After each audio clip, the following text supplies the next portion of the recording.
To start the registration of your new company, you need to make a payment of the fee and provide the necessary registration details, company name, documents, and information on the shareholders and directors of the company. If you have already selected a jurisdiction but have not yet paid, click the Pay button in your account and make the payment.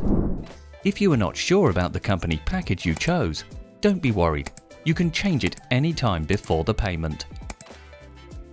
After payment, fill in the name of the company in the Name of New Company section.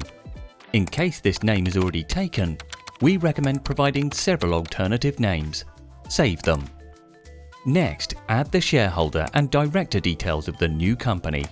Enter the data for each participant in order. You will need to provide an international passport and, depending on the jurisdiction, other required documents.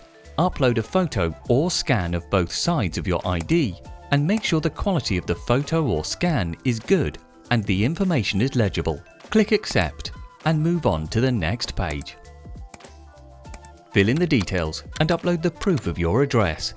Make sure to upload a document not older than 6 months. Select the role of the participant. If it's a shareholder, indicate the share in the future company, then provide the contact details of the participant.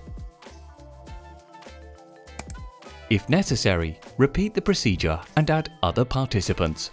After adding all the shareholders and directors, click Continue.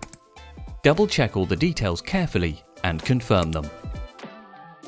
Congratulations! The registration process of your new company has started. You can see the registration status in your account.